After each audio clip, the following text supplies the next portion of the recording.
안녕하세요. 숱한 기일을 챙기다 보면 어느새 1년이 훌쩍 지나가 있는 50대 남자입니다. 저는 지금껏 떠나보낸 가족들의 기일마다 거르지 않고 제사를 지내고 있어요. 남들은 제사가 사라져가는 요즘 시대에 유난이라고 말하기도 하지만 저는 이 일이 좋습니다. 정성껏 음식을 준비하고 제사를 지내는 시간만큼은 먼저 떠난 가족들이 절 찾아와 주는 것 같거든요. 물론 기분 탓이겠지만 그렇게나마 그들을 잊지 않고 싶은 마음인 거죠.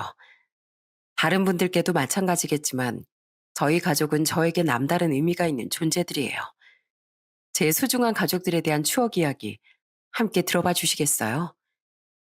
저는 저희 부모님이 어떤 분들인지 모릅니다. 저는 부모님의 얼굴을 할머니께서 주셨던 사진 한 장으로밖에 보지 못했죠.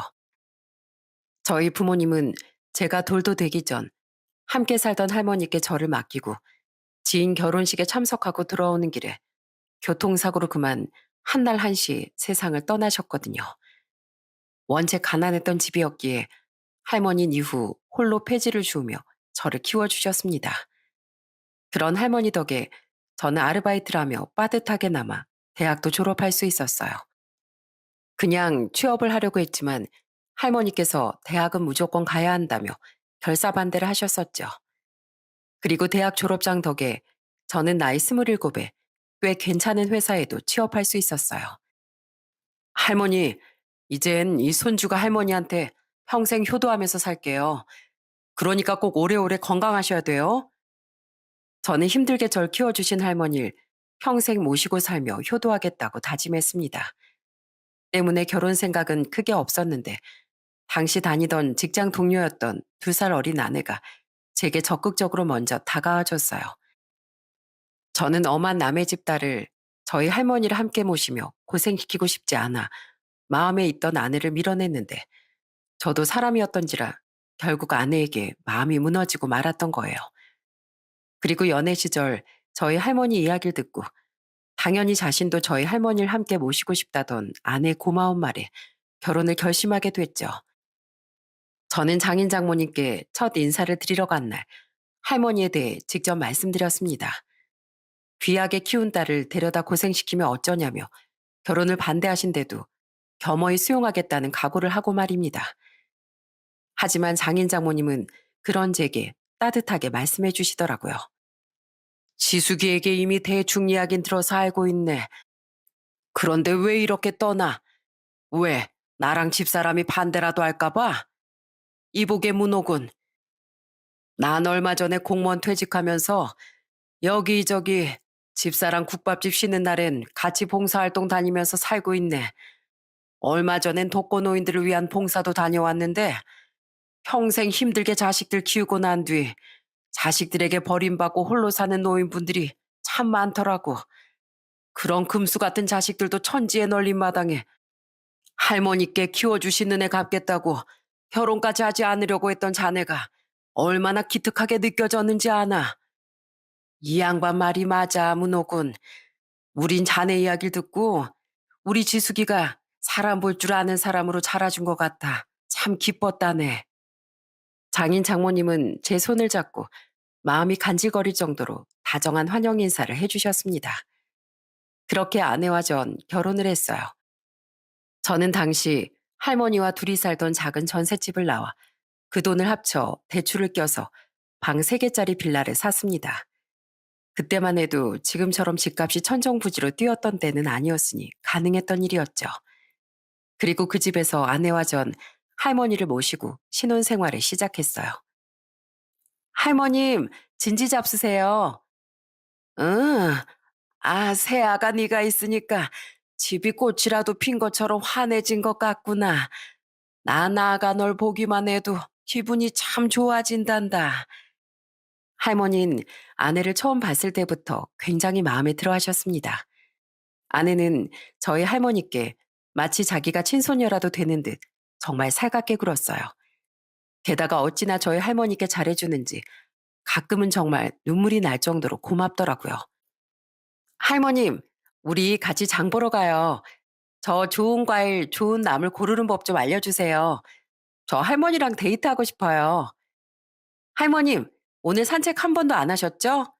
힘드시다고 운동 안 하면 더 빨리 늙는다고 그랬어요. 얼른 저랑 같이 요 앞 공원에 산책 가요. 집안엔 항상 아내가 할머니를 부르는 목소리가 울려 퍼졌습니다. 그런 아내가 결혼한 지 1년 뒤 아들을 낳았을 때 할머니는 손주를 안아보곤 눈물 나게 기뻐하셨죠. 아기가 아기를 낳았구먼. 새아가, 넌 나한테 선물 같은 존재야. 정말 고생 많았다. 그리고 아내만큼 저희 할머니께 잘해주셨던 분들이 바로 장인 장모님이었어요. 두 분은 사위인 저뿐 아니라 사돈이던 저희 할머니 안부까지 항상 물어주셨고 어딘가 놀러 갈 때마다 저희 할머니를 꼭 모시고 가고 싶어 하시더라고요. 정서방, 요새 봄바람이 참 좋아. 돌아가신 우리 어머니가 봄나들이를 참 좋아하셨는데 자네 할머니께서도 좋아하시나? 장인어른은 너무 일찍 하나 있던 아들 부부를 잃은 할머니를 안타까워하셨습니다. 자식 효도를 받긴커녕 어린 손주를 홀로 키워내야 했던 할머니께 자신이 부족하나마 자식 대신이 되어드리고 싶다고 말씀해 주셨죠. 장인어른은 연로해지신 할머니 휠체어를 굳이 저를 대신해 직접 밀어드리며 이런저런 다정한 말을 걸어주시곤 했어요. 어르신, 춥진 않으세요? 괜찮습니다. 매번 너무 죄송하고 감사해서 어쩌죠? 제가 많이 무겁죠? 무겁긴요. 깃털처럼 가벼우세요. 그리고 미안하고 고마워하지 않으셔도 됩니다.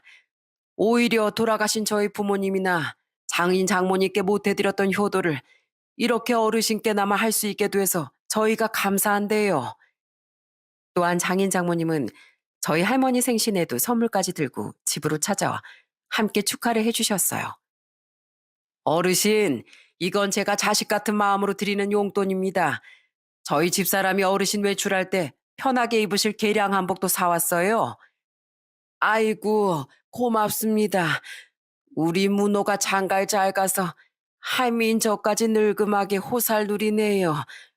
우리 아들 부부 하늘로 가고 내 생일 이렇게 소란스러운 날은 처음입니다. 너무 벅차고 좋아서 눈물이 다 나네요. 엄마 아빤 왜 괜히 우리 할머님을 울려. 할머님 울지 마세요.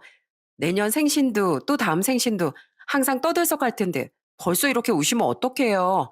뚝! 나 자신보다 가족에게 잘해주면 더 고마운 마음이 생기는 법이지 않습니까? 평생 힘들게 사신 저희 할머니를 그렇게 챙겨주시는 장인 장모님께 감사함을 넘어 은혜를 입은 마음이 들더라고요. 그렇게 마음 따스한 나날을 보내다 할머니는 저희 아들의 돌이 지나고 둘째인 딸이 아내 뱃속에 있을 때 노환으로 세상을 떠나셨어요. 할머니는 마지막 의식이 있으셨을 때 임종 인사를 드리러 왔던 장인 장모님께 이런 말씀을 남기셨죠. 내가 떠나면 세상에 우리 문호만 남을 것 같아 얼마나 걱정했는지 몰라요. 근데 우리 착한 손주 며느리랑 두 분이 있어서 제가 안심하고 떠날 수 있게 됐습니다. 우리 손주 앞으로도 꼭 잘 좀 부탁드려요. 할머니는 그렇게 끝까지 손주였던 저를 위한 말씀만 하셨던 거예요. 그런 할머니의 장례식에서 정말 얼마나 울었는지 모릅니다. 조금만 더 오래 사시지. 이제 겨우 조금씩 효도하면서 살기 시작했는데 이렇게 빨리 가버리시면 어떡해요, 할머니. 장인 장모님은 찾아오는 이가 별로 없어 쓸쓸했던 할머니의 장례식장을 함께 지켜주셨습니다.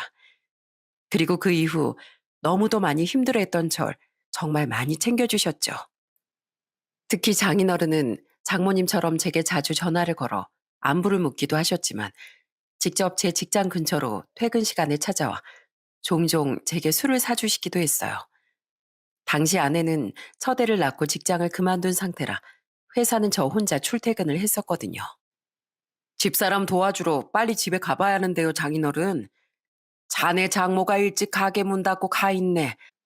걱정할 것도 없어. 장모님께도 너무 죄송해 죽겠어요. 제가 집사람을 더 도와줘야 하는데 자꾸 장모님이 오셔서 도와주시잖아요. 제가 슬퍼하느라 정신 없어 하는 걸 아시고요. 사는 게 다 서로 돕고 하는 게지. 많이 힘들지? 빨리 의연해져야 하는데 사실 너무 힘들어요, 장인어른. 저 어릴 때부터 지금껏 할머니랑 떨어져 산 적이 거의 없었잖아요. 그래서 그런지 할머니의 빈자리가 너무 크게 느껴지네요. 가슴이 뻥 뚫린 것 같아요. 사는 건 그렇게 이별의 연속이네. 하지만 어쩌겠나. 남은 가족을 위해서 산 사람은 그저 슬픔을 견디며 살아가는 거지. 나도 집사람도 부모님을 떠나보낼 때 정말 많이 힘들어했다네. 지금 자네에게 무슨 말을 해준들 위로가 되겠는가. 그저 이렇게 술 한 잔 사주면서 몸 상하지 않게 좋은 안주를 챙겨주는 것 정도겠지. 그래도 살아보니 다 사라지더라고. 오늘은 그냥 이렇게 나랑 같이 자네 할머니를 추억하며 보내보자고. 그렇게 견디는 하루가 쌓이고 쌓이면 그게 또 인생이 되는 거라네. 그때 장인 장모님이 아니었다면 슬픔에서 벗어나는데 더욱 오랜 시간이 걸렸을 것 같습니다. 하지만 제게 힘이 되어주려 노력하던 아내와 두 분 덕에 저는 점차 기운을 차리게 됐죠. 이후에도 두 분은 할머니의 기일마다 제사를 지내기 시작한 저를 위해 직접 음식까지 도우러 저희 집에 와주셨어요. 그냥 저 혼자서 해도 돼요, 장인어른 장모님. 일부러 집사람 힘들까봐 집사람도 음식 못하게 하고 저 혼자 하려고 했어요. 우리도 어르신을 위하고 싶어서 그러네. 평생 외롭게 사셨던 분이라 생신에도 집안이 떠들썩한 걸 얼마나 좋아하셨나. 그러니 적어도 길만큼은 우리라도 와서 집안을 북적여드리고 싶네. 두 분께 너무 감사한 마음에 할머니가 돌아가신 뒤 저는 전보다 훨씬 처가에 잘하려고 노력했습니다. 아내가 저희 할머니께 그래줬듯 두 분의 진짜 아들처럼 효도하기 위해 최선을 다했죠. 그리고 제가 두 분의 아들 노릇을 하고 싶었던 이유는 한 가지가 더 있었어요. 그건 바로 처가의 유일한 골칫덩이, 바로 제 처남 때문이었습니다. 정서방, 오늘 퇴근하고 뭐하나?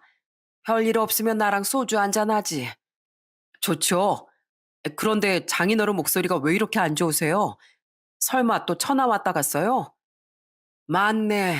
아휴, 그놈의 자식은 대체 언제 철이 들려고 그러는지 모르겠어.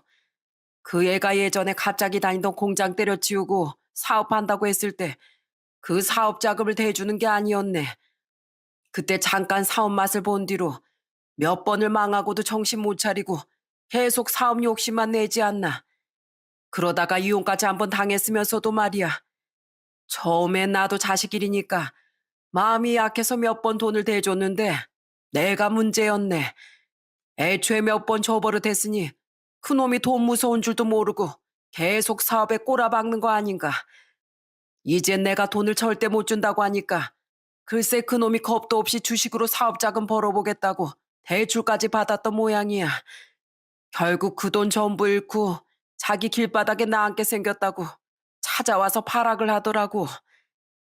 처남이 어릴 때 많이 아팠다면서요. 그러니까 두 분 마음이 처남한테 많이 약해지셨던 거 아니겠어요? 스스로를 너무 자책하지 마세요. 근데 설마 이번에 또 돈 해주신 거 아니죠? 안 해줬으니까 난리법석을 피운 게지. 그놈의 자식, 어릴 때는 안 그랬는데 왜 이렇게 성질이 포화까지 해줬나 모르겠어. 사람이 돈에 미치면 눈에 뵈는 게 없다더니 아까 전에 물건까지 마구 집어던지더라고. 장인 장모님은 어릴 적 병으로 죽을 고비를 몇 번이나 넘겼던 처남에게 유독 약하셨습니다. 때문에 스스로 노력해서 돈 벌 생각은 않고 그저 사장님 소리만 듣고 싶어 하던 처남에게 사업 자금을 3번 정도 빌려주셨던 거죠.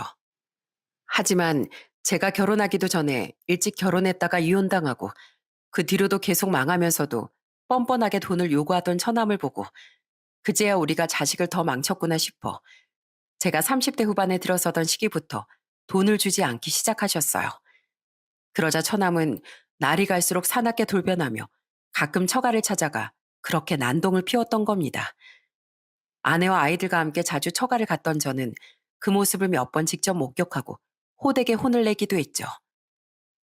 아버지, 저 당장 다음 달에 대출금 갚을 돈도 없다고요.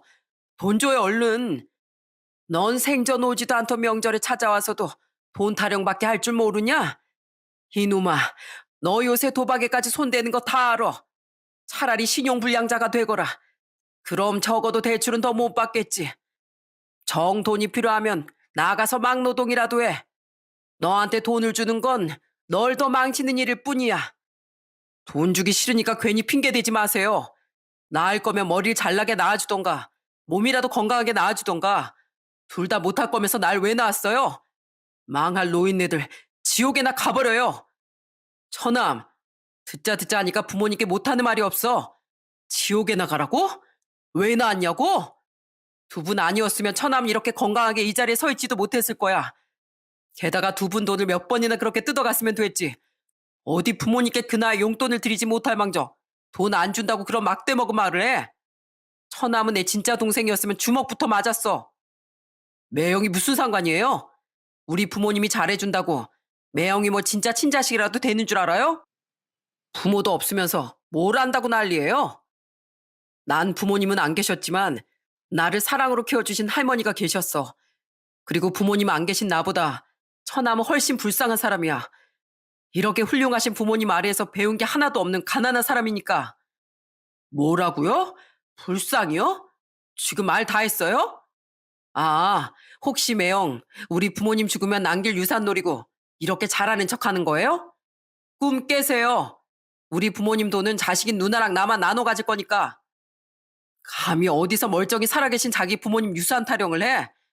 처남 진짜 제대로 혼나볼래? 하지만 처남은 저와 아내 그리고 장인 장모님의 야단에도 정신을 차리긴커녕 날이 갈수록 못돼 먹게 변해가기만 했습니다. 결국 도가 지나친 처남의 태도에 장인어른은 절연까지 선언하시고 말았죠. 됐네 정서봐.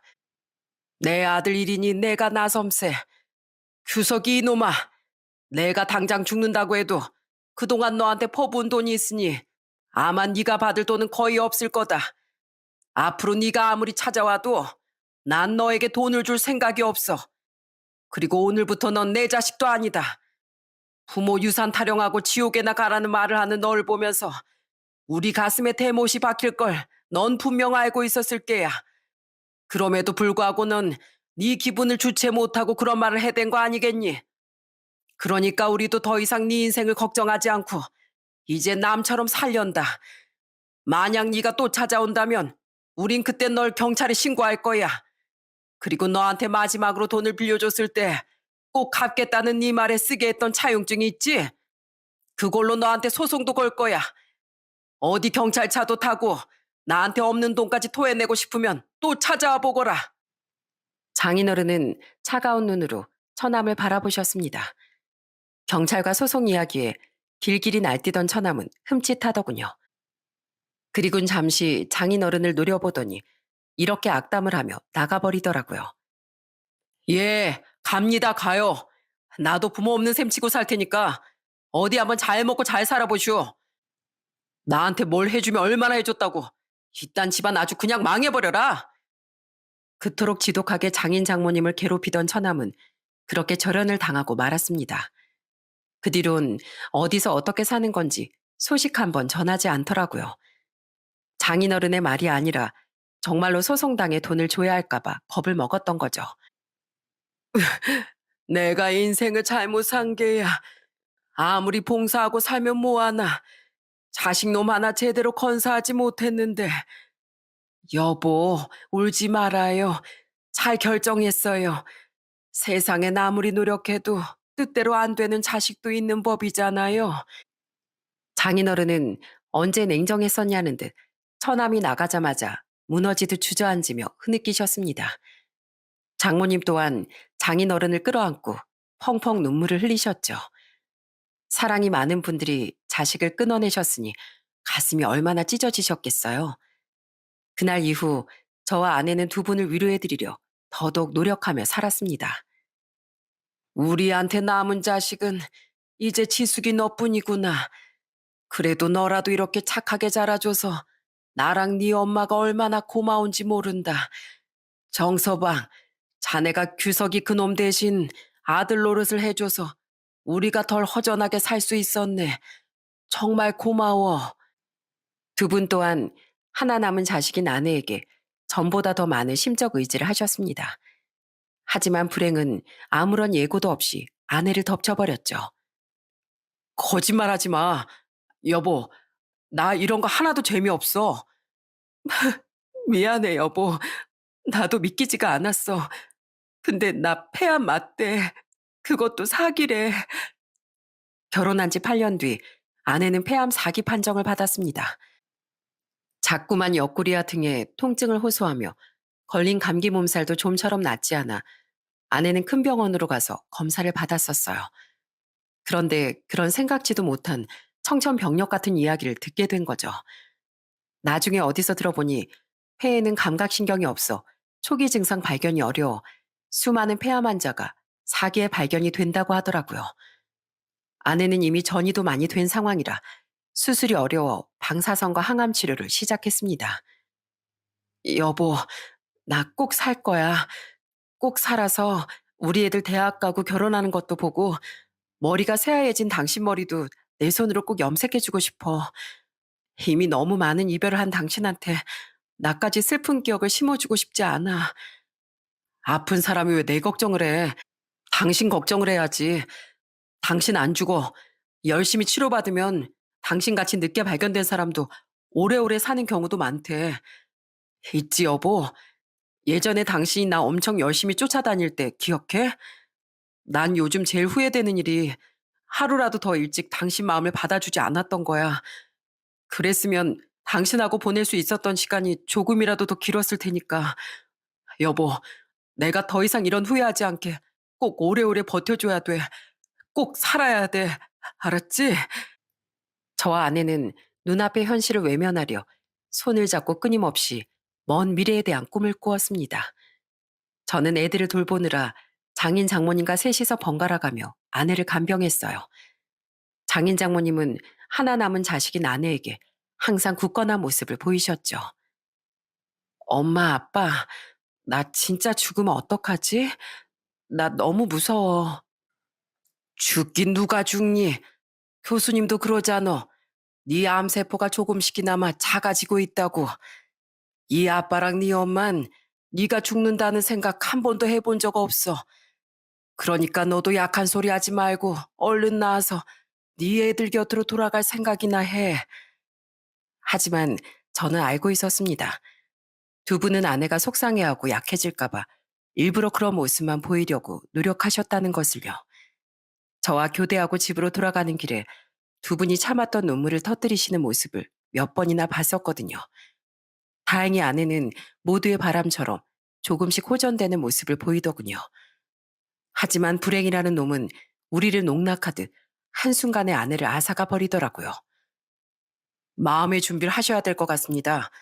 이미 폐가 너무 많이 망가져서 제 기능을 못하는 상태예요. 아내를 우리에게서 빼앗아간 건 바로 폐렴이었습니다.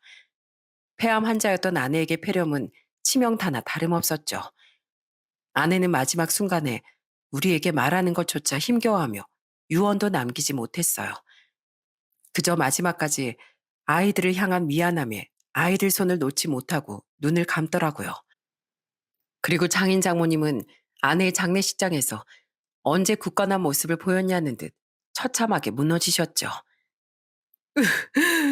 지수가 내가 널 얼마나 금이야 오기야 길렀는데 어떻게 우리보다 먼저 떠나갈 수가 있니?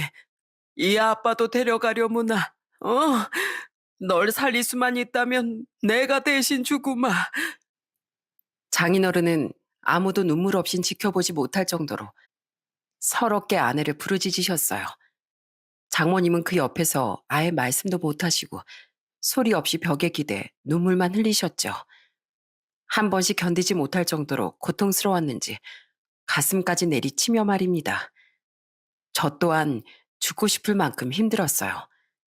하지만 아직 10살, 8살이던 어린 아이들과 장인 장모님을 챙겨야 했기에 모두가 보는 앞에선 차마 무너지지 못하고 다들 잠든 밤늦은 시간에 혼자 아내의 영정사진을 보며 중얼거렸죠. 당신 알지? 당신 만나고 나서 내 인생은 흑백에서 무지갯빛으로 변했어. 당신은 내 은인이야. 나도 마음 같아선 당신 뒤를 당장이라도 따라가고 싶어. 근데 나한텐 당신이 남겨준 우리 애들이 있으니까 그럴 수도 없네. 여보, 장인 장모님이랑 애들 걱정은 하지 마. 내가 당신 대신해서 두 분도 우리 애들도 열심히 돌볼게. 그러니까 나중에 만나면 나 칭찬해줘야 돼. 알았지? 잘 가, 여보. 장인 장모님은 아내의 장례를 마치고 난 후에도 너무 많이 힘겨워하셨습니다. 저는 그런 두 분을 위해 주말마다 아이들을 데리고 처가로 가서 위로해드리려고 노력했죠. 특히 아내를 많이 닮았던 저희 둘째인 딸을 보면 두 분의 표정이 그나마 밝아지셨거든요. 자네도 이젠 여기 그만 오고 새 인생 살아야지. 저는 다른 사람 만날 생각 전혀 없어요. 지숙이가 질투가 얼마나 많았는지 아세요? 아마 제가 한눈 팔면 하늘에서 도끼 눈 뜨고 달려올걸요? 장인어른, 저는 절대 두 분을 떠나지 않을 겁니다. 두 분은 제 부모님이나 다름없는 분들이니까요. 장인 장모님은 제가 있어서 그나마 살아갈 힘이 난다며 고마워하셨습니다. 오히려 아내를 잃은 슬픔을 장인 장모님을 뵈며 위로받았던 건 저인데 말이죠. 저는 그렇게 앞으로 오래도록 셋이 의지하며 살아갈 수 있을 줄 알았어요. 하지만 우리를 집어삼킨 불행은 그게 끝이 아니었던 거예요. 저 정서봐. 지금 병원으로 당장 와주게. 병원이요? 장인어른, 지금 우세요? 무슨 일이세요? 자네 장모가 쓰러진 채로 발견됐다고 병원에서 연락이 왔네. 어쩐지 국밥집 닫을 시간이 한참 지났는데 계속 안 오고 전화도 안 받길래 직접 가게로 가보려고 준비하던 차에 그런 전화를 받았어. 빨리 집에 오겠다고 인적 드문 지름길로 걸어오다가 그런 사달이 난 모양이야. 워낙 사람이 잘 안 다니는 길이라 발견이 늦게 된 것 같대. 아내가 세상을 떠난 다음에 저는 애들과 저녁을 먹다 말고 장모님이 쓰러진 채 발견됐다는 날벼락 같은 소식을 들었습니다. 저는 너무 놀라 아이들을 데리고 병원으로 달려갔어요. 제발 장모님께서 무사하기만을 간절히 바라고 또 바라며 말이죠. 장인어른, 장모님은요? 수술 중이에요? 아니면 중환자실에 계세요? 아닐세. 그 사람 내가 도착하기도 전에 이미 숨을 거뒀었네. 하지만 장모님은 가족 그 누구의 얼굴도 마지막으로 보지 못하고 급하게 세상을 떠나셨습니다. 원인은 심근경색이었어요. 치료할 골든타임을 한참이나 놓치고 발견되어 병원에 도착하기도 전에 장모님은 그만 숨을 거두셨던 거예요. 고작 아내가 세상을 떠난 지 9달 만에 말이죠. 연이어 덮친 불행에 장인어른은 목이 쉬도록 울기만 하시더군요. 그리고 아내의 장례식 땐 코빼기도 비추지 않던 처남은 그래도 자기 엄마 장례식이라고 얼굴을 비추더니 슬픔에 잠긴 장인어른에게 이런 말을 하더라고요. 흥, 아들 버리고 얼마나 잘 사나 두고 봤더니 줄줄이 줄초상 나고 꼴 좋네요. 장인어른은 너무 큰 상심에 화낼 기력도 없으셨는지 처남의 말에 대꾸도 않고 눈물만 흘리셨습니다. 하지만 전 그런 말을 듣고 화를 참기가 힘들더라고요. 저는 처남에게 달려가 손바닥으로 뺨을 내리쳐버렸죠. 아! 매영, 미쳤어요? 처남이야말로 미쳤어? 어떻게 자기 어머니 장례식장에서 꼴 좋다는 말을 해? 처남은 사람도 아니야. 짐승도 자기 부모가 죽으면 적어도 슬퍼나 할 거야. 지금 장인어른 화낼 기운도 없을 정도로 충격받으신 거 안 보여? 충격은 절연당할 때 나도 받았어요. 왜 이래? 에이, 짜증나. 나 갑니다. 어차피 나 버리더니 꼴 좋다는 말 해주고 싶어서 온 거거든요. 쫓아가서 아예 주먹질을 해주고 싶었어요. 하지만 장인어른은 그런 제 옷깃을 잡고 고개만 절레절레 흔드시더라고요. 집사람이 자기 장례식장에서 자기 아들 얻어맞는 꼴을 더 보면 얼마나 슬퍼하겠나. 그냥 내버려 두게. 저놈도 저래봬도 한때는 우리 사랑스러운 자식이었던 때가 있었네. 평소 그토록 기운차던 분이었건만 너무나 약해진 모습에 왈칵 눈물이 났습니다.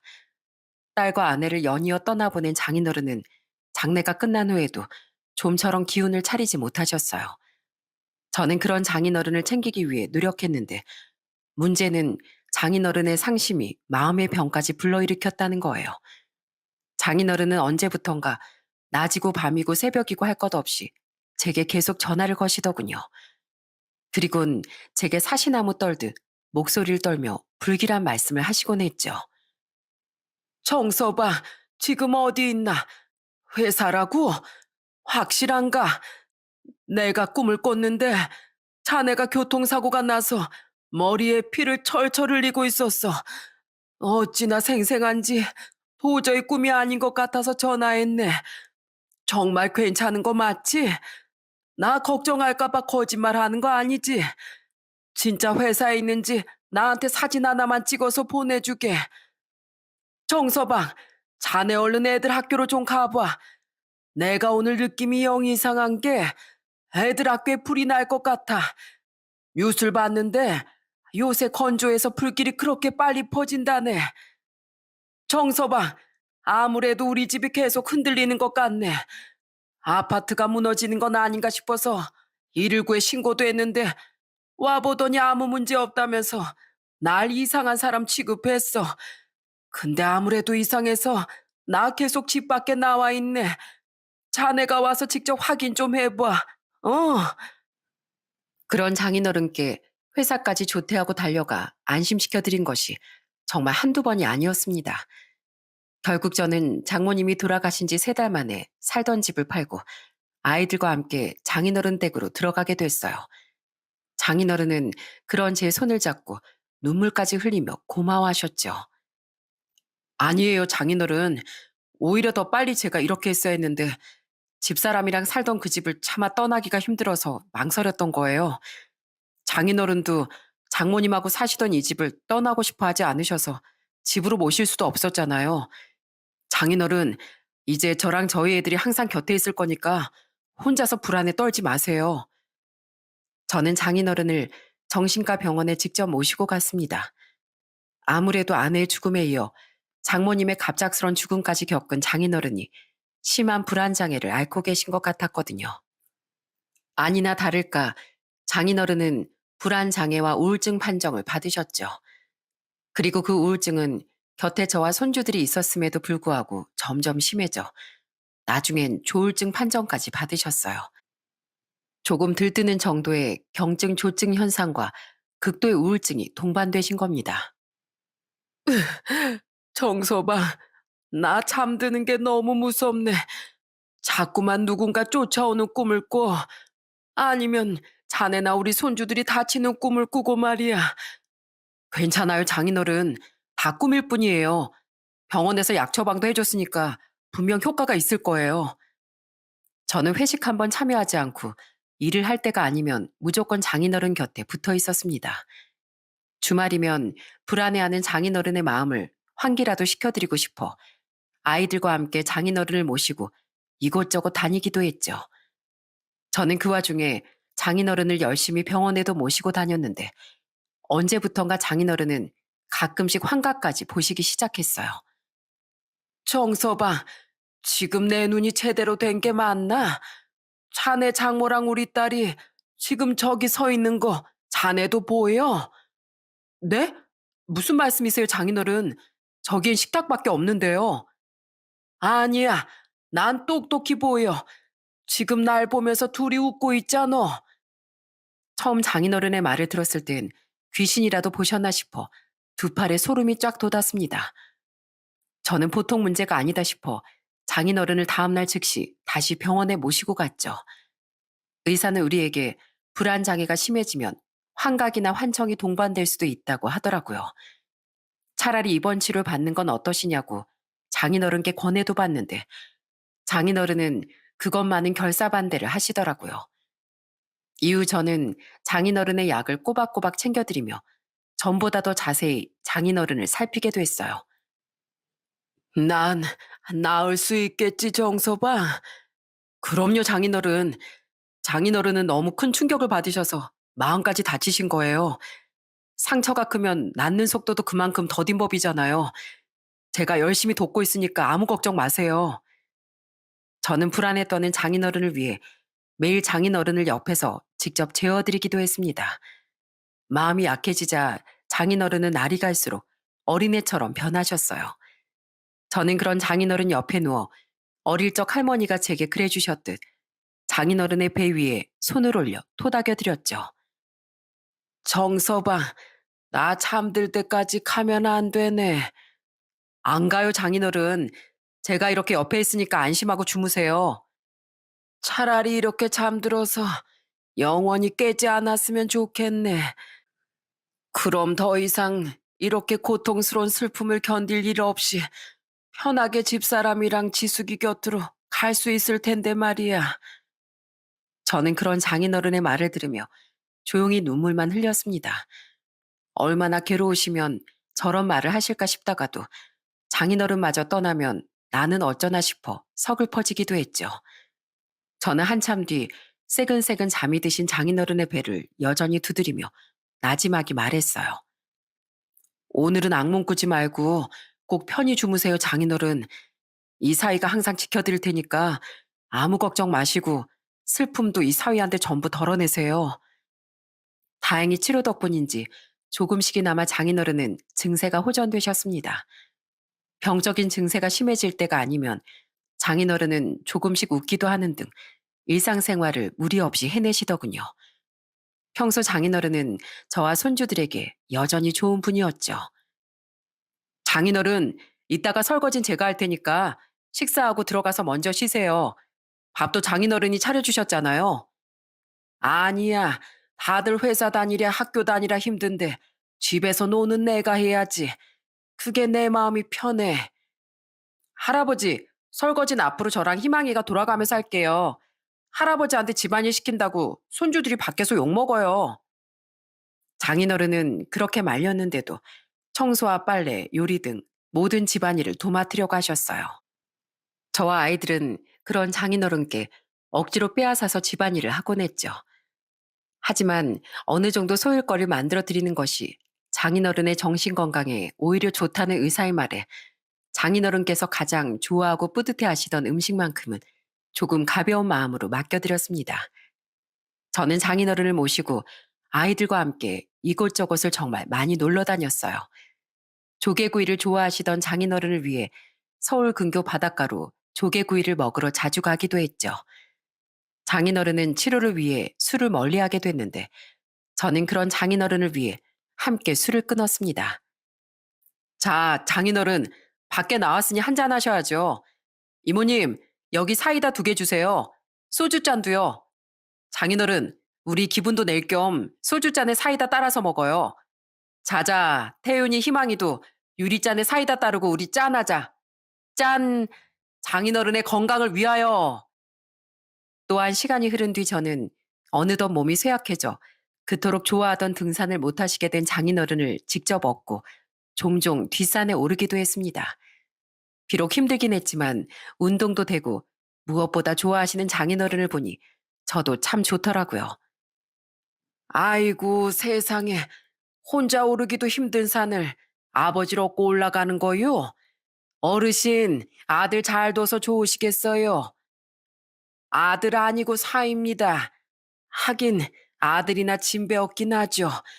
세상에 이런 사이가 또 어디 있겠어요.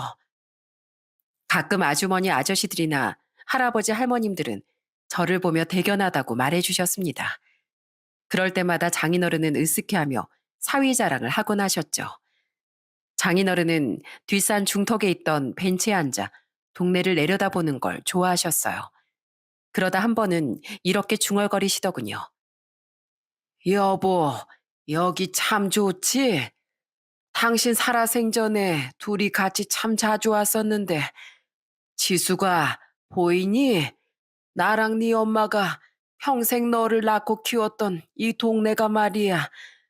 그렇게 웃고 있지만 말고 아빠 하고 말이라도 한번 걸어주면 안 되겠니? 장인어른은 환각 증세가 꽤 오래 지속되셨어요. 그날도 장인어른은 장모님과 아내의 환각을 보셨던 것 같더라고요. 너무 가슴이 아파 저는 그런 장인어른을 끌어안고 눈물을 흘렸죠. 장인어른은 그런 제 팔을 다독이며 이렇게 말씀하셨습니다. 울지 말게. 다들 이렇게 병들고 늙어가는 거 아니겠나. 나도 저들이 환각인 걸 아네. 근데 이젠 차라리 환각이 낫지 않았으면 좋겠어. 이렇게나마 집사람하고 우리 딸을 볼 수 있으니 너무 좋아. 얼른 진짜로 그 두 사람을 만나러 가고 싶네. 그런 말씀 마세요. 장인어른마저 없으면 저는 어떡하라고요. 미안하이. 그래도 정서방, 자네가 아니었으면 난 진즉 그 둘을 따라 떠났을 게야. 자네랑 우리 착한 손주들 덕에 내가 딸하고 집사람 떠나보내고 나서도 그나마 웃으며 살 수 있었어. 정말 고맙네. 장인어른은 제게 고맙다고 하셨지만 사실은 제가 그런 장인어른께 참 많이 마음을 의지하며 살았습니다. 그리고 장인어른은 제가 모시고 산지 10년 뒤 여든의 나이로 세상을 떠나셨죠. 장인어른은 거동이 힘들 정도로 몸이 쇠약해지며 한 달간 병원에 입원해 있다가 돌아가셨어요. 장인어른은 돌아가시기 2주 전 제게 명함 하나를 내밀며 생각지도 못한 말을 하기도 하셨습니다. 이게 뭐예요, 장인어른? 변호사 명함일세. 사실 내가 죽은 친구 녀석 아들한테 2년 전에 유언장을 맡겨놨어. 친구 아들이 바로 그 변호사야. 혹시 몰라서 명함을 주긴 하는데 아마 내 장례식 때 올 거야. 내가 언젠가 그냥 눈을 감으면 내 재산이 규석이 그 망할 놈에게 가는 거 아닌가 싶었어. 그래서 미리 그나마 몸이 멀쩡할 때 유언장을 작성해 놓은 거라네. 정서방, 그동안 친아들은 들여다보지도 않던 정신병 걸린 날 친자식처럼 돌봐주고 아껴줘서 진심으로 고마웠네. 지금 우리가 사는 아파트하고 내 거의 전 재산이 노어 자네 앞으로 남길 테니까 앞으로 우리 손주들 위해서 잘 써주게. 규석이 그놈은 나한테 하도 뜯어간 게 많아서 법적으로 자네한테 남긴 돈을 어쩌지 못할 걸세. 그래도 혹시 몰라서 5천만 원만 그놈 앞으로 남겼어. 아무 법적인 문제 없게 변호사랑 다 이야기해뒀으니 그거 가지고 잘 살게. 장인어른, 왜 꼭 마지막을 준비하는 분처럼 그런 말을 하세요? 저는 돈 필요 없어요. 그냥 장인어른만 제 곁에 있어 주시면 돼요. 내 몸은 내가 잘 알아. 정서방, 난 자네와 가족으로 지냈던 모든 세월이 참 좋았네. 우리 지숙이가 정말 사람 보는 눈이 있었지. 눈을 감으면 아직도 생생해. 바들바들 떨리는 목소리로 가정사를 이야기하던 처음 만난 자네 모습이 말이야. 그 모습이 어찌나 대견하면서도 안쓰럽던지 참 안아주고 싶더라고. 우리 말이지. 다음 생에도 이렇게 더도 말고 덜도 말고 장인과 사이사이로 만나세. 아니면 내 자식으로 찾아와도 좋고. 그땐 자네가 날 보살펴줬던 것처럼 내가 꼭 자넬 이번 생보다 더 많이 위해줌세. 아니에요, 장인어른. 제가 장인어른께 받은 게 제가 해드린 것보다 훨씬 커요. 부모님이 없던 제게 누구보다 든든한 버팀목이 돼주신 분이 바로 장인어른이었어요. 다음 생에 사위로 만나든 자식으로 만나든 제가 장인어른께 더 많이 효도하면서 살겠습니다. 너무 감사한 세월이었어요, 장인어른. 정말 감사합니다. 장인어른은 그날 어린애처럼 오는 제 손을 20년 전 처음 뵀던 날처럼 따뜻하게 잡아주셨어요. 그로부터 열흘 뒤 혼수 상태에 빠진 장인어른은 정확히 3일 뒤 저와 아이들이 보는 앞에서 편안히 눈을 감으셨습니다. 외할아버지를 많이 좋아했던 아이들은 장인어른의 손을 잡고 마치 울음소리를 토해내는 것처럼 서럽게 울었죠. 저는 그래도 자식인지라 처남에게 장인어른의 부고 소식을 알렸어요. 그리고 그놈은 예전 장인어른의 엄포에도 불구하고 혹시 자신이 받을 수 있는 유산이 있나 싶어 설레하기까지 하며 장례식장에 왔더라고요. 술에 쩔어서 살고 있는 건지 양복도 아닌 추리닝 같은 옷을 입고 술 냄새를 풀풀 풍기며 말이죠. 하지만 때마침 와 있던 장인어른 친구분의 아들인 변호사에게 장인어른의 유산 상속에 대한 이야기를 듣고 잔뜩 실망해서 욕짓거리를 하며 돌아가더군요. 망할 영감탱이 5천? 지금 빚이 1억이 넘어서 겨우겨우 막노동하면서 입에 풀칠하고 있는데 뭐 5천? 매형은 좋겠수다. 그렇게 비위를 맞추고 살더니 아주 땡을 꽉 잡았네. 아주 몸 바쳐 살신성이나 보람이 있겠어. 친자식인 처남한테 끝까지 이렇게밖에 못한 장인어른 마음은 어땠겠어. 난 솔직히 지금 처남을 아주 곤죽이 되도록 때려주고 싶어. 근데 왜 참는지 알아? 돌아가신 장인어른이 지금 그 꼴로 살고 있는 처남 보면서 가슴 치고 속상해하고 계실 걸 알기 때문이야. 그런 장인어른을 더 속상하게 만들어드리고 싶지 않아서 제발 돌아가신 부모님을 생각해서라도 정신 좀 차리고 살아. 그리고 돌아가신 장인어른을 모욕하는 말 지금부터 한마디라도 더 하면 그땐 장모님 돌아가셨을 때처럼 나한테 진짜로 손찌검 당할 줄 알아. 처남은 채타며 그대로 주랭랑을 쳤습니다.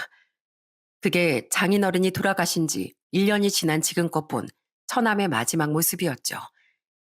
저는 아이들과 함께 장인어른을 장모님과 아내의 유고를 안치시킨 납골당에 모셨어요. 그토록 그리워하던 두 사람과 한 곳에 머물게 된 장인어른을 보니 서글픔과 외로움이 사무치게 느껴지더군요. 다들 저만 두고 가네요. 하늘에서 두 사람 만나니까 좋으세요, 장인어른? 이제 거기선 더는 불안해하지도 슬퍼하지도 마세요. 그렇게 저는 저를 두 팔 벌려 환영하고 안아줬던 세 사람 모두를 가슴에 묻게 됐습니다. 당시 21살, 19살이던 아들과 딸은 언제 그렇게 컸는지 아빠인 저를 꼭 안아주더라고요. 그리고 이젠 자신들이 아빠를 지켜주겠다고 말하는데 그 말에 세월이 느껴져 마음이 뭉클해지기도 했죠. 과거 할머니를 지켜주겠다고 다짐했던 젊은 시절의 제가 떠올라서 말입니다. 그렇게 장인어른을 떠나보낸 지도 벌써 1년이 훌쩍 넘었습니다. 얼마 전이 장인어른의 첫 번째 기일이었어요. 저는 아이들과 함께 이미 할머니와 아내, 장모님의 기일을 챙기며 익숙해진 제사를 지냈죠. 장인어른, 장인어른이 제일 좋아하시던 낙지예요. 나중엔 이가 약해져서 못 드신 게 한이라고 하셨었잖아요. 이젠 치아 걱정할 일 없으실 테니 실컷 드세요. 아직 장인어른 방은 마음이 아파서 다 못 치웠어요. 정리해야지 해야지 하는데 그게 마음처럼 안 되더라고요.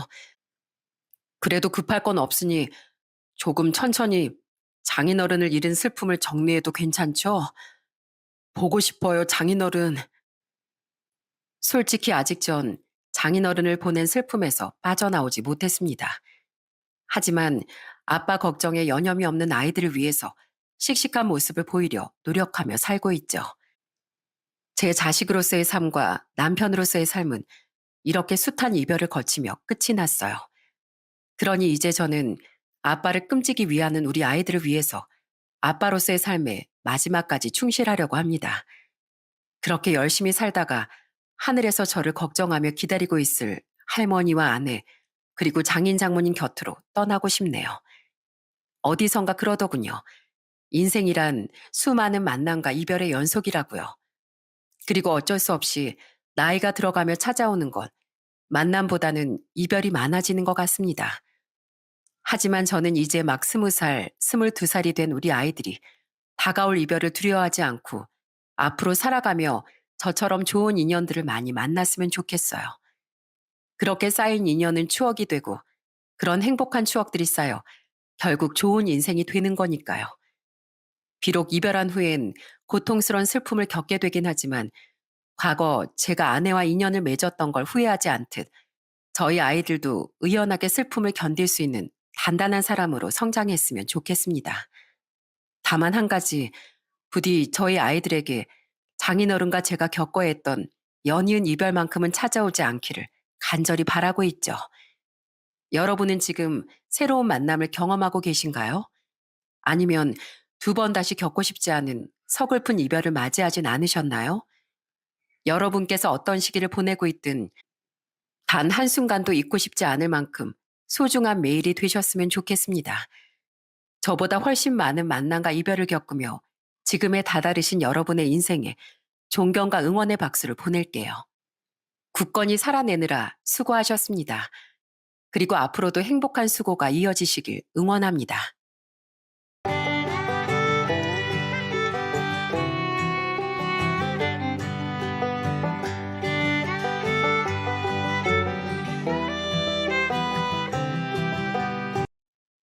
안녕하세요. 저는 부모 자식 간의 사랑이 정말 중요하다고 생각하는 60대 여자입니다. 자식을 낳았으면 사랑으로 키워야 하는 게 당연하다고 생각되지만 이 세상엔 그렇지 않은 사람들이 은근히 많더라고요. 반면 피가 섞이진 않아도 사랑으로 가족이 되는 경우도 많은 것 같습니다. 저 또한 그런 가족 중 하나인데요. 얼마 전 가슴으로 낳은 제 아들한테서 아주 큰 선물을 받았거든요. 그래서 제가 받은 감동을 여러분들께도 전달해 드리고 싶어서 이 사연을 보내게 됐습니다. 그럼 제 이야기를 시작해 볼게요. 저는 어린 시절만 생각하면 너무 암울해서 지금도 눈앞이 깜깜합니다. 제가 어렸을 때부터 저희 부모님은 매일같이 싸우셨어요. 엄마는 아빠한테 돈 못 번다고 막말하며 무시하고, 아빠는 술만 마시면 소리 지르고 집안을 아주 난장판으로 만들었죠. 그런데 제가 10살이 되었을 때 부모님은 결국 이혼하기로 하셨나 보더라고요. 그런데 두 분 다 저를 키우고 싶어 하지 않으시더군요. 뭐? 경은인 당신이 데려가야지 왜 내가 데려가? 파릇파릇한 젊은 여자 데려다 애엄마로 만들어놨으면 뒤치다꺼린 당신이 해야지. 뭐라고? 야, 넌 엄마면서 모성애도 없냐? 아이 몰라, 난 못 키워. 남자 혼자 딸을 어떻게 키워? 당신이 엄마니까 알아서 해. 저는 그 대화 내용을 듣고서 너무 큰 충격에 이불 속에 들어가 한참을 울었어요. 엄마 아빠 둘 다 나를 사랑하지 않는구나. 내가 있어서 귀찮기만 하구나 하는 생각에 그 어린 마음이 갈기갈기 찢어지고 말았답니다. 그렇게 한참을 싸우시던 끝에 합의를 하셨는지 결국 저는 엄마와 같이 살게 되었습니다. 그런데 저희 엄만 이혼하고 나서부터 저를 대놓고 귀찮아 하시더라고요. 아유, 첫째 딸은 아빠 얼굴 닮는다더니 왜 이렇게 지 아빠랑 이목구비가 똑같아? 손녀딸이 지 아들이랑 닮았다고 우쭈쭈 하던 그 할망구도 생각나서 짜증나 죽겠네. 저는 아빠랑 얼굴이 닮았다는 이유로 엄마한테 가진 막말을 들어야만 했어요. 심지어 제 생일 때도 축하는 못 해줄 망정 냉장고에 있는 반찬이나 대충 꺼내주면서 이렇게 말하더라고요. 내가 네 생일만 되면 기분이 더러워 죽겠어. 너만 안 나왔어도 내 인생 자유롭게 살 수 있었는데 너 때문에 내 인생 망쳐버렸잖아. 저는 그날 눈물 범벅이 된 밥을 겨우겨우 삼켜 넣어야 했습니다. 너무 속상하고 억울했지만 엄마한테 반항이라도 했다간 집에서 쫓겨날 것 같았거든요. 그래도 엄마한테 칭찬받고 싶은 마음에 학교에서 공부도 열심히 했는데 엄만 저한테 아무런 관심도 없더라고요. 제가 중학교 때 엄마한테 남자친구가 생기면서부턴 상황은 더욱 나빠지기만 했어요. 엄만 그때부터 툭 하면 말도 없이 집에 안 들어왔고 저는 혼자 김치에 밥을 먹으며 외로운 시간을 보내야 했죠. 하루는 엄마가 남자친구를 집에 데려왔는데 저보고 방에서 나오지 말라고 하더니 둘이서 해물찜을 맛있게 먹더라고요. 엄마 남자친구가 저한테도 줘야 되는 거 아니냐고 하니까 엄만 이렇게 말했습니다. 됐어. 쟨 이런 거 먹을 줄 몰라. 지 아빠한테 안 보내고 이렇게라도 데리고 살아주는 걸 감사하게 여겨야지. 안 그래? 저는 너무 서러워서 그날도 책상에 엎드려 한참을 울었답니다. 도대체 난 왜 태어났을까? 내가 원해서 태어난 것도 아닌데 왜 엄마한테 이렇게 미움을 받아야 할까? 매일 제 자신은 원망하고 또 원망했어요. 그렇게 우울한 학창 시절을 보낸 전 고등학교를 졸업하자마자 바로 기숙사가 있는 공장에 들어가 일을 시작했습니다. 그때까지만 해도 엄마가 믿긴 했지만 한편으론 엄마한테 사랑을 갈구하는 마음이 조금은 남아 있었어요. 제가 엄마한테 늘 짐짝이었으니까 엄마를 기분 좋게 해드리면 저를 사랑해주지 않을까 하는 일말의 기대가 있었죠. 그래서 전 첫 월급을 탔을 때 엄마한테 빨간 내복을 사드렸습니다. 그런데 엄만 내복을 받자마자 인상을 찌푸리며 저한테 이러더라고요. 뭐야, 월급 타고 첫 선물이 고작 빨간 내복이야? 너 월급 얼마 받았어? 엄마가 여태까지 널 키워줬으면 월급 받은 거 몽땅 내놔야 될 거 아니야? 엄마, 나도 생활할 돈은 있어야 되잖아요. 그래도 엄마 생각해서 사온 건데 좀 기분 좋게 받아주면 안 돼요?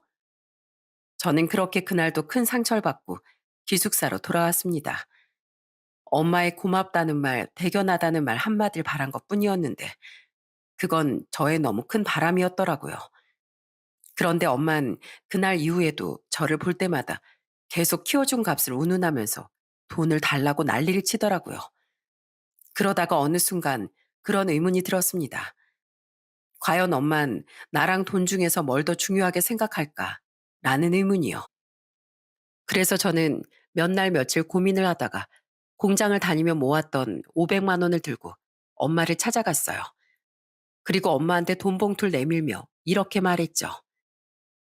엄마, 내가 진짜 궁금한 게 있는데 대답 좀 해주실래요? 만약에 엄마가 나랑 이 500만 원 중에 딱 하나만 선택한다고 하면 뭘 선택할 거예요? 나 솔직히 여태까지 엄마랑 살면서 엄마가 나한테 짐작 취급할 때마다 마음이 갈기갈기 찢어졌어요. 그런데 만약 오늘 엄마가 날 선택한다면 그동안 엄마가 나한테 상처 준 거 있고 한 번 더 엄마를 믿어볼게요. 하지만 엄마가 500만 원을 선택한다면 난 더 이상 엄마를 안 보고 살 거예요. 그러니까 잘 생각해보고 제 질문에 대답 좀 해주세요. 그러자 엄만 인상을 잔뜩 찌푸리더라고요. 그리고선 평생 잊을 수 없는 충격적인 대답을 하셨답니다. 아유, 뭘 그런 당연한 걸 묻고 난리야? 당연히 난 너보다 500만 원을 선택하지. 게다가 네가 500만 원 주고 조용히 사라져 준다면 그것만큼 감사한 것도 없을 것 같구나. 나도 이제 내 인생 살고 싶거든. 저는 그 말에 신락같이 남아있던 한 가닥의 희망마저 무참히 끊어지고 말았습니다. 엄마한테 제 존재는 500만 원의 값어치보다도 못하다는 걸 그때 철저히 깨닫게 되었어요. 그래서 전 엄마한테 그 돈 봉투를 주며 이렇게 말했습니다. 저 같은 건 엄마 인생의 걸림돌밖에 안 된다는 얘기죠? 저한테도 엄만 제 인생을 불행하게 하는 존재밖에 안 되는 것 같네요. 그러니까 우리 여기서 그만 인연 끝내요. 나도 내 인생 내가 알아서 할 테니까 엄마도 엄마 인생 살아요. 다신 저 찾지 마시고요. 그러자 엄만 돈 봉투를 받고선 활짝 웃으며 뒤도 안 돌아보고 가더군요. 저는 가슴이 찢어지고 부서져 눈물이 앞을 가렸는데 엄마는 일말의 동정심이나 슬픔조차 느끼지 않는 것 같았어요. 활짝 웃던 그때 엄마 얼굴은 아직까지도 잊을 수가 없답니다. 저는 그 후로 엄마랑 아예 연을 끊고 살았어요. 엄마한테 준 500만 원이 아깝다는 생각은 안 들더라고요. 저를 방치하긴 했지만 그래도 고아원에 안 보내고 같이 살게 해줬으니 그거라도 해야 후회하지 않을 것 같았거든요. 그 후 처음에는 너무 상처가 커서 매일 밤마다 울고 악몽을 꾸기도 했어요. 하지만 마음속에서 엄마를 지우자고 결심하고 나니까 점점 괜찮아지더라고요. 그렇게 열심히 돈도 모으면서 지내다 20대 후반에 남편을 만나 결혼을 하게 되었어요. 남편은 저의 사정을 알고도 보듬어주는 다정한 사람이었는데 시댁 식구들도 모두 다 좋은 분들이더라고요. 결혼 전에 시댁에 인사드리러 갔을 때 저희 시어머니가 제 사정을 물으시더니 이렇게 말씀하시더라고요. 아이고, 그 어린 시절부터 마음이 얼마나 아팠을까.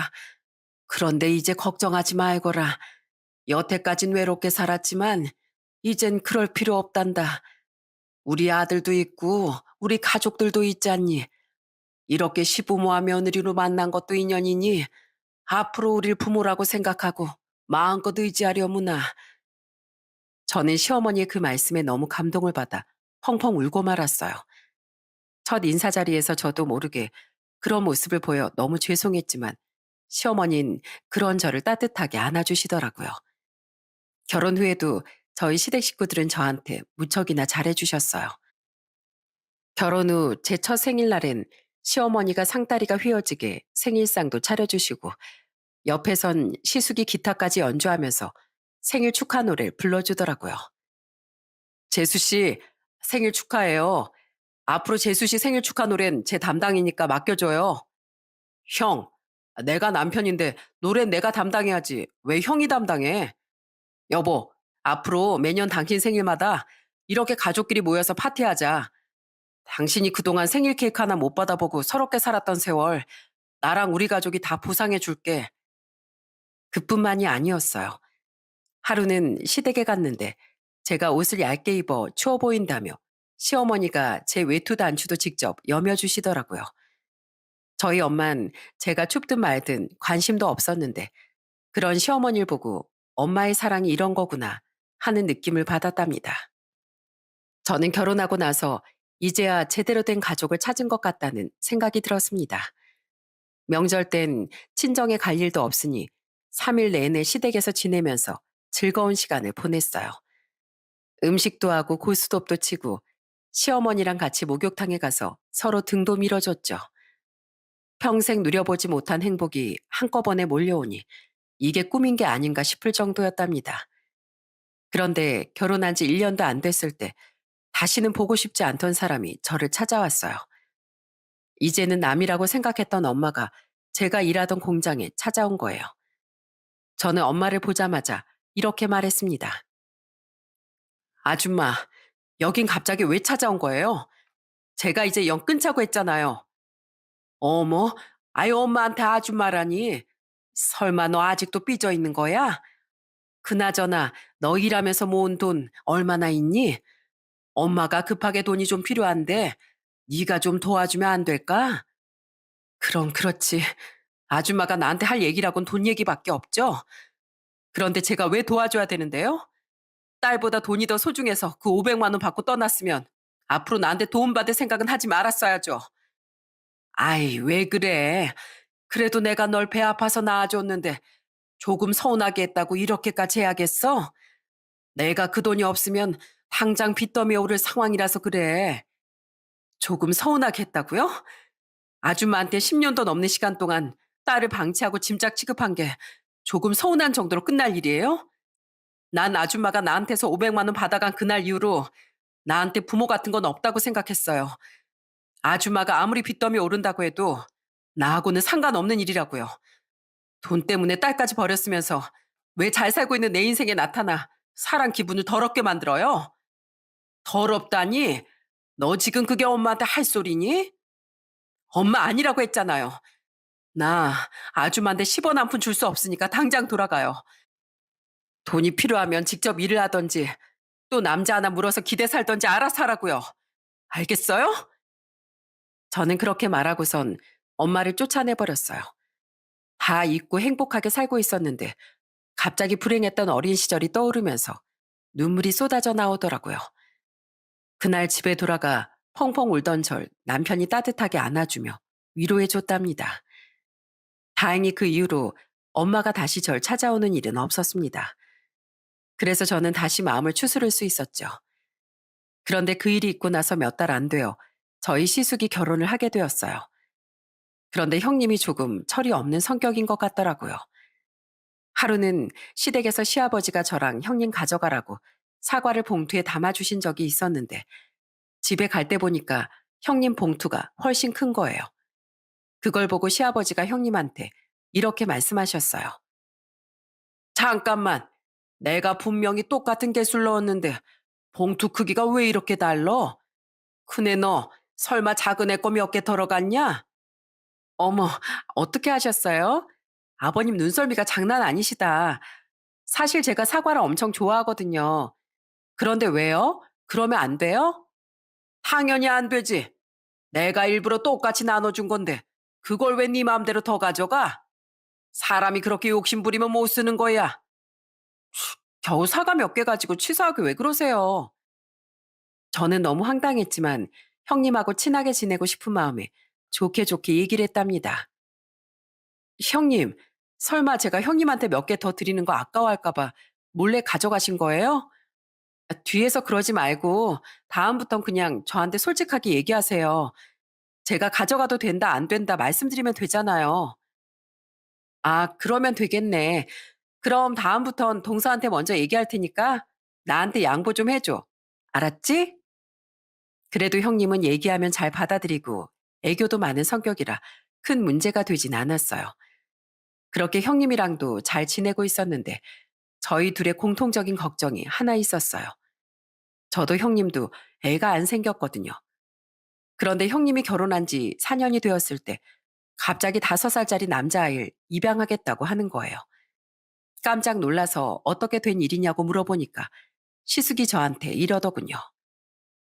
재수 씨, 제가 보육원에 봉사활동 자주 다니던 거 아시죠?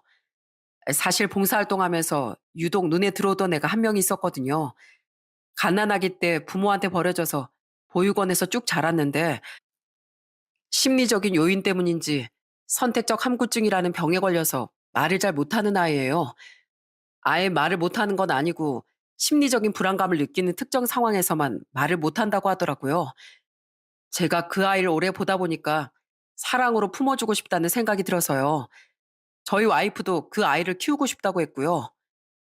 결국 시숙가 형님은 입양기관을 통해 까다로운 절차를 거쳐 그 아이를 입양하게 되었답니다. 그리고 그 아이에게 수호라는 이름을 붙여주고 가족으로 받아들였죠. 수호야, 이분은 너희 작은 엄마셔. 요리도 엄청 잘하시고 마음씨도 엄청 따뜻한 분이야. 어머, 네가 수호구나. 역시 듣던 대로 너무 귀엽게 생겼네. 수호야, 작은 엄마한테도 너처럼 예쁜 아들이 하나 있었으면 좋겠다. 수호는 함구증 때문에 대답은 하지 못했지만 배시시 웃으면서 쑥스러워하더라고요. 저는 자식이 없어서 그런지 수호가 너무 예쁘고 사랑스러웠어요.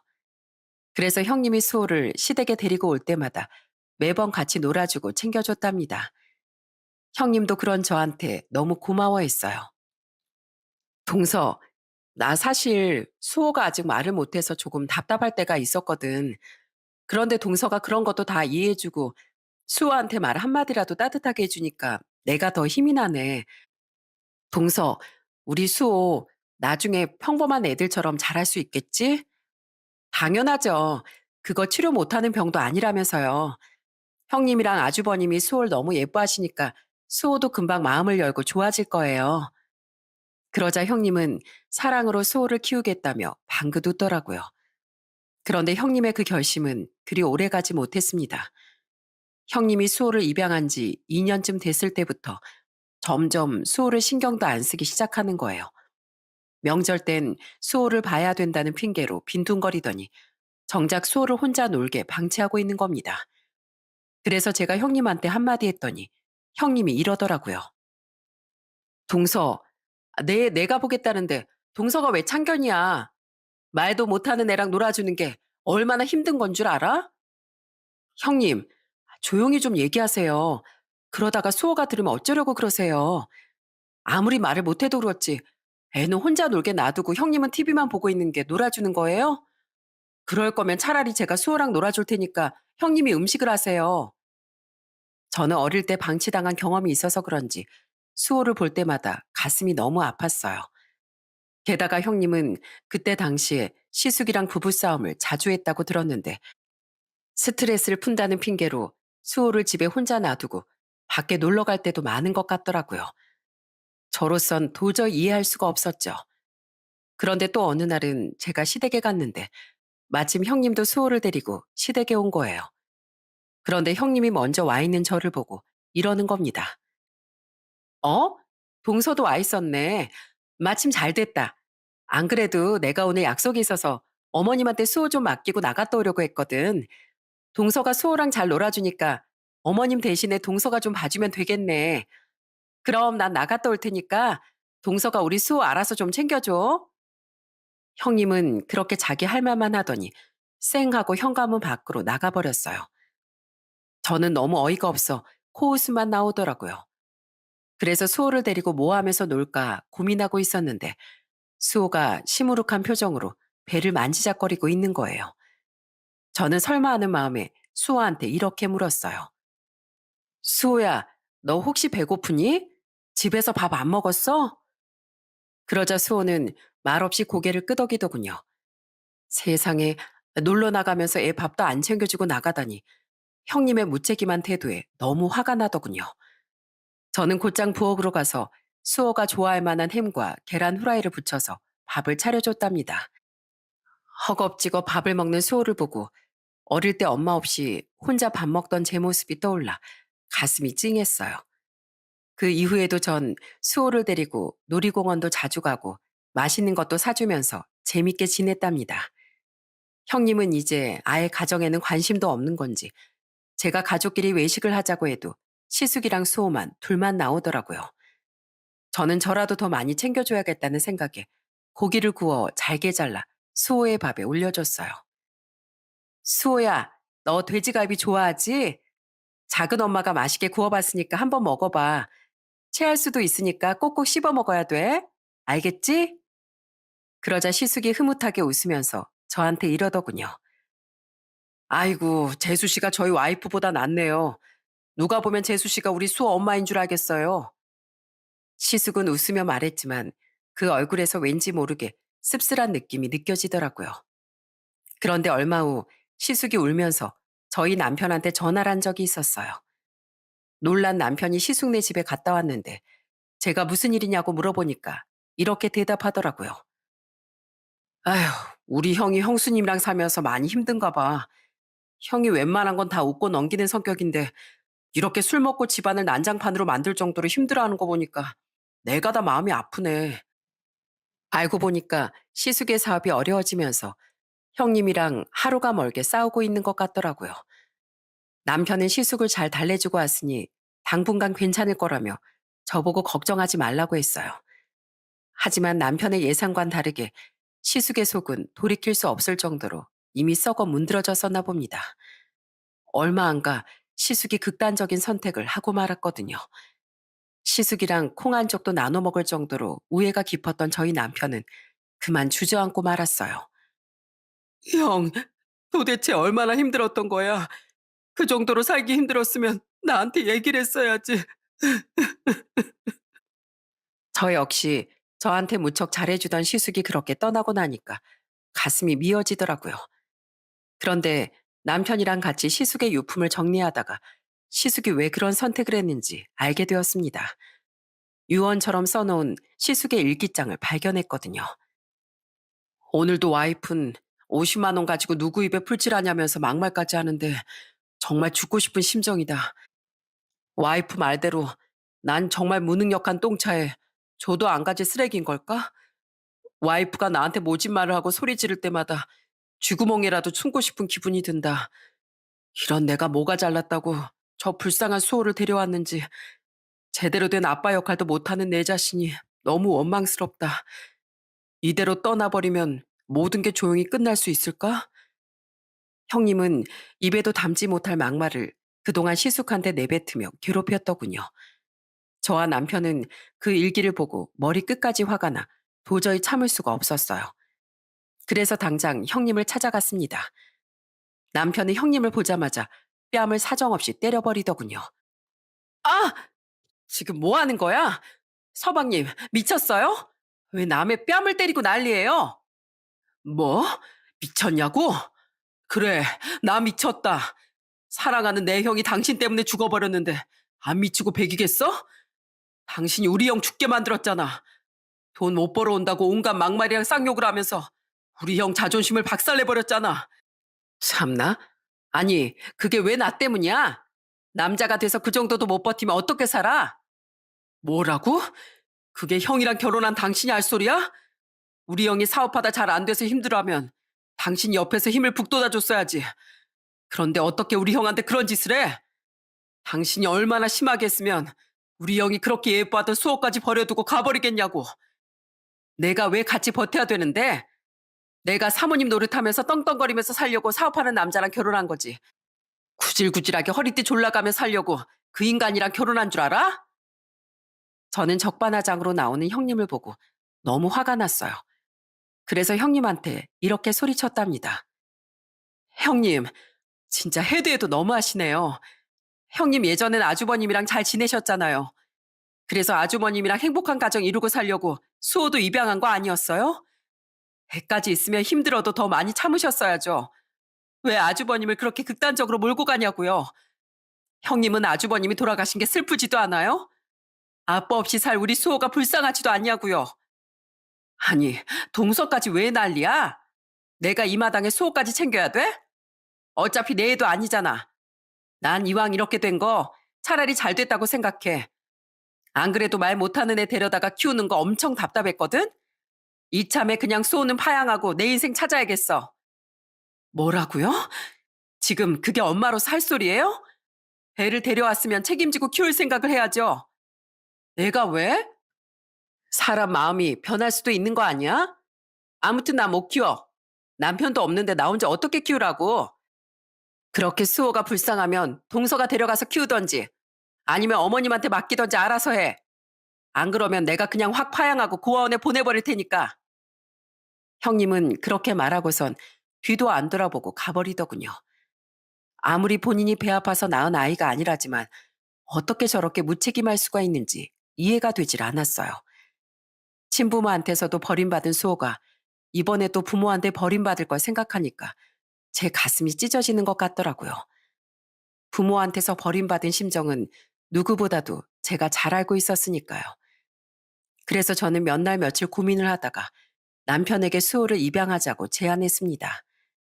저희한테도 아이가 없었으니 친자식으로 생각하고 키우자고요. 그러자 남편도 울면서 저한테 고맙다고 하더군요. 그리고 저는 형님에게 찾아가 이렇게 말했어요. 형님, 수호 저희 보고 키우라고 하셨죠? 네, 그럴게요. 저 수호가 또다시 외톨이 되는 꼴 도저히 못 보겠어요. 형님은 무책임하게 수호를 버렸지만 제가 수호한테 엄마가 되어줄 거라고요. 그러자 형님은 저를 비웃으며 이렇게 말하더군요. 어머, 진짜로 수호를 키운다고? 임대 아파트 사는 주제에 돈이 썩어나나 보지? 그래, 잘 됐네.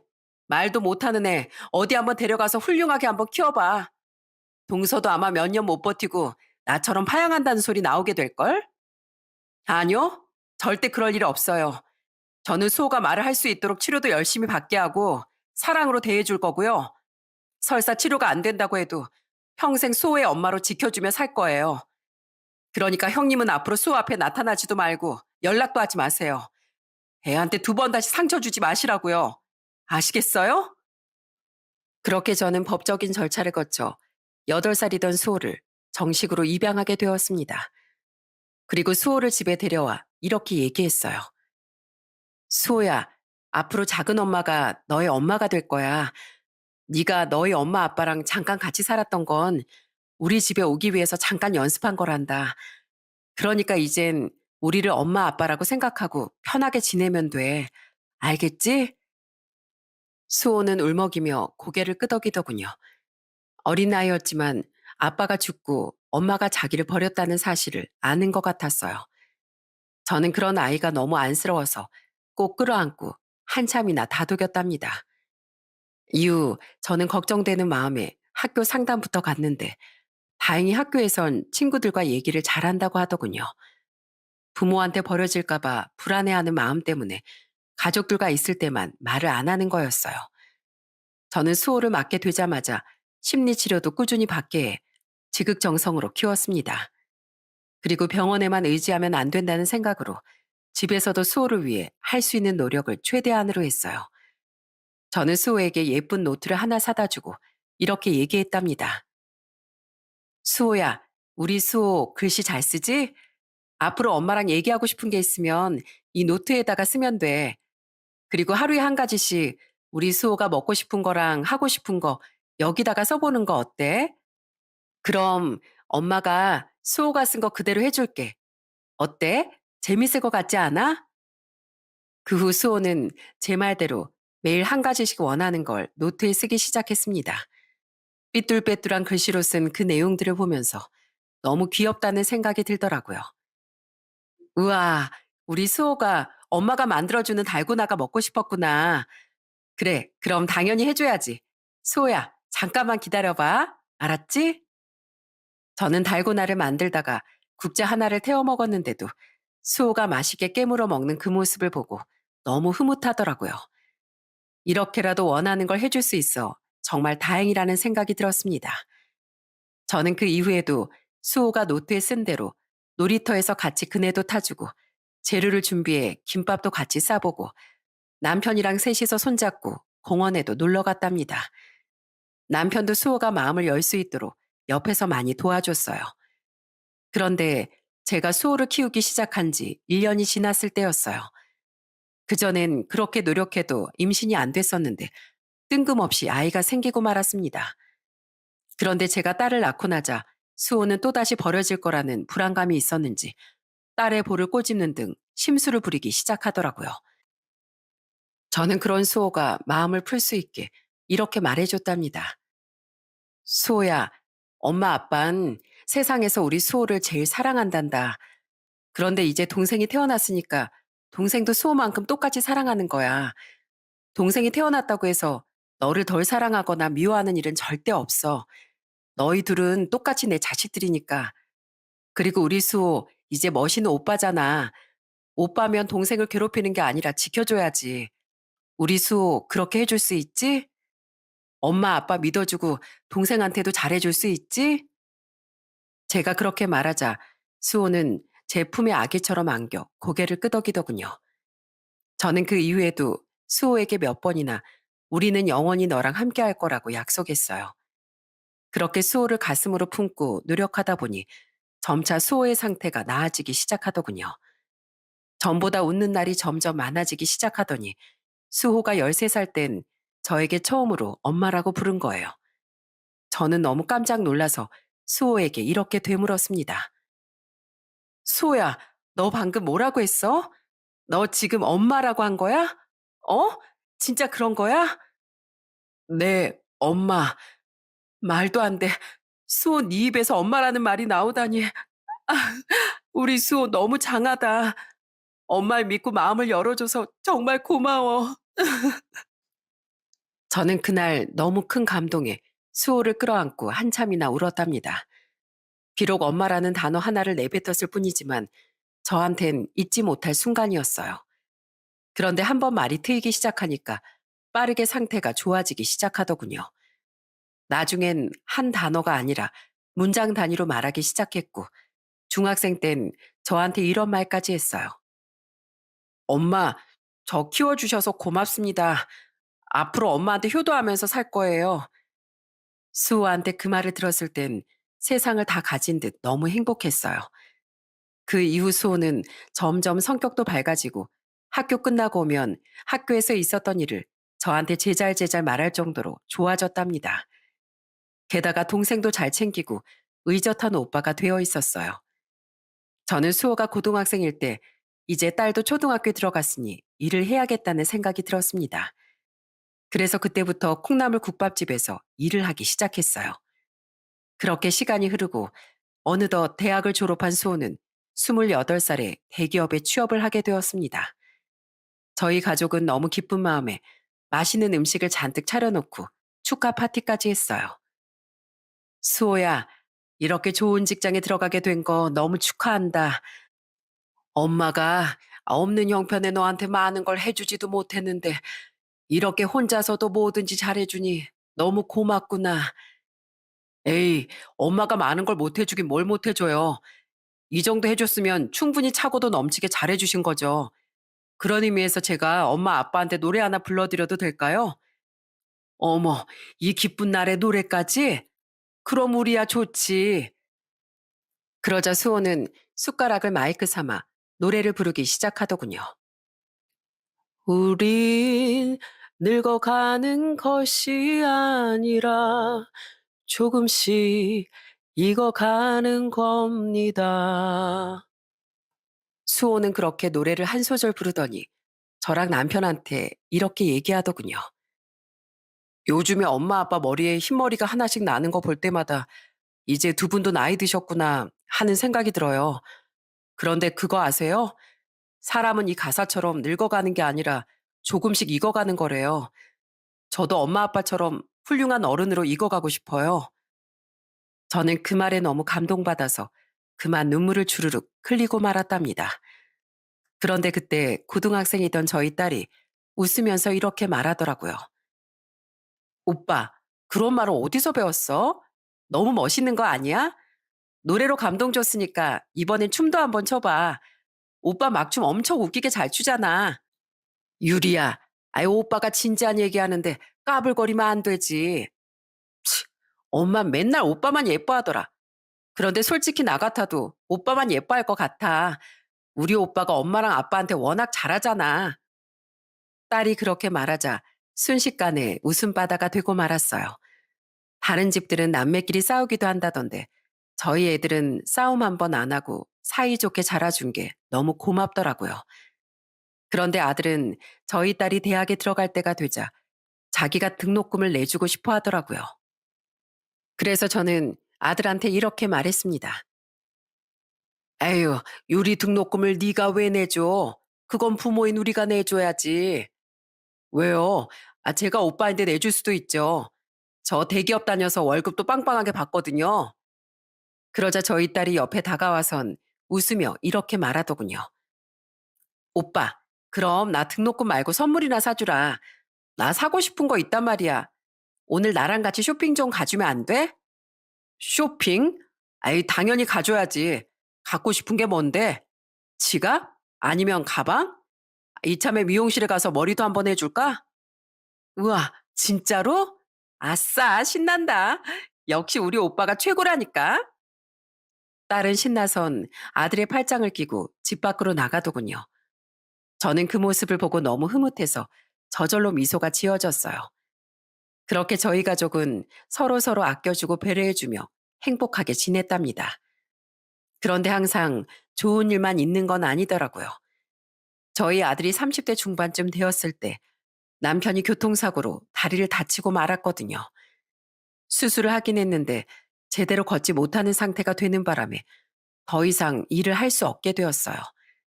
그래서 저라도 열심히 식당 일을 하면서 노후 대비를 해야겠다는 생각을 했죠. 하지만 이제 저도 60대 중반이 되고 세월을 이길 수는 없는지 몸이 고장나기 시작하더군요. 남편이 다리를 다친 지 2년 만에 제가 암에 걸리고 말았어요. 다행히 초기에 발견하긴 했지만 수술을 해야 돼서 식당을 그만둘 수밖에 없었죠. 그런데 제가 암 진단을 받은 지 얼마 안 됐을 때 아들이 갑자기 집에 찾아왔어요. 저한테 통장 하나를 내밀면서 이렇게 얘기하더라고요. 엄마, 아빠, 그동안 저 키우느라 고생 많으셨죠? 저도 이젠 진짜로 보답할 때가 온 것 같아요. 이거 엄마, 아빠 노후 대비용으로 쓰시라고 제가 열심히 모은 거니까 꼭 받아주세요. 그런데 통장을 열어본 저는 깜짝 놀라고 말았어요. 그 안엔 자그마치 1억 원도 넘는 돈이 들어있었던 겁니다. 수호야, 이 큰 돈은 어디서 났어? 이렇게 돈을 많이 모았으면 너 결혼할 때 써야지. 이걸 왜 우리한테 준다고 그래? 저 결혼할 돈은 따로 빼놨어요. 이건 엄마 아빠 드리려고 제가 9년 전부터 매달 100만 원씩 모은 거라고요. 제가 그동안 엄마 아빠가 고생하는 거 볼 때마다 얼마나 마음이 아팠는 줄 아세요? 엄마가 식당에서 일하면서 손이 부르텄을 때 제 마음이 시뻘겋게 부르트는 느낌이었어요. 그리고 아빠가 공장에서 일하느라 손에 굳은 살이 쩍쩍 갈라진 걸 봤을 땐 제 마음도 찢어지는 기분이었다고요. 제가 그때마다 나중에 꼭 엄마 아빠 노후를 제가 책임져야겠다고 생각했어요. 엄마 아빠도 갈 데 없는 절 거두어서 사랑으로 키워주셨잖아요. 사실 10년 채우고 드리려고 했는데 1년 앞당기게 됐네요. 엄마가 암초기라고 하니까 더 늦장 부리면 안 되겠다는 생각이 들어서요. 엄마 아빠 이제 힘들게 일하지 말고 쉬세요. 저만 믿고 노후는 편하게 보내시라고요. 저와 남편이 몇 번이나 거절했는데도 수호는 끝까지 그 돈을 받아달라고 하더군요. 결국 저는 수호를 저희 아들로 받아준 지 30년 만에 생각지도 못한 특급 선물을 받게 되었습니다. 저희를 위해서 이렇게 오랜 기간 동안 돈을 모은 그 마음이 너무 기특하고 고마워서 눈물이 펑펑 나오더라고요. 고맙구나. 정말 고마워. 수호 네 덕분에 내가 당장이라도 병이 다 낫고 기운을 차릴 것만 같구나. 그렇게 저희 아들이 옆에서 힘이 되어준 덕분인지 저는 수술을 무사히 마치고 금방 일어설 수 있게 되었어요. 암을 초기에 일찍 발견한 덕분도 있었죠. 그렇게 저와 남편은 저희 아들 덕분에 여행도 다니고 집에서 편하게 쉴 수 있게 되었답니다. 처음 며칠간은 정말 좋더라고요. 힘들게 일하지 않아도 되고 좋은 풍경도 많이 구경하면서 사니까 부르주아가 된 것 같은 기분이 들었어요. 그런데 평생 열심히 일하면서 살아서 그런 걸까요? 맨날 쉬기만 하려니까 몸이 근질근질하고 우울한 기분마저 들더군요. 하루는 저희 아들이 집에 왔는데 이렇게 묻는 거예요. 엄마, 집에서 편하게 쉬시니까 좋으시죠? 그런데 주말인데 밖에 좀 놀러 가시지. 왜 또 집에서 TV만 보고 계세요? 제가 어디 다른데 여행 또 보내드려요? 아이고, 됐다, 됐어. 평생 일하면서 살아서 그런지 노는 게 영 체질이 안 맞는 것 같아. 등산 가는 것도 한두 번이고 여행지에서 먹는 음식도 몇 번 먹다 보니까 집밥만 못하더라. 부엌거리라도 뭐 하나 할 거 있으면 좋을 것 같은데 영 마땅한 게 없네.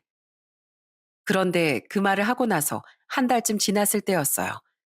갑자기 아들이 또 선물이 있다면서 어딜 같이 가자고 하더군요. 남편이랑 같이 아들 차를 타고 가서 어딘가에 내렸는데 갑자기 아들이 저희 보고 눈을 감으라고 하는 거예요.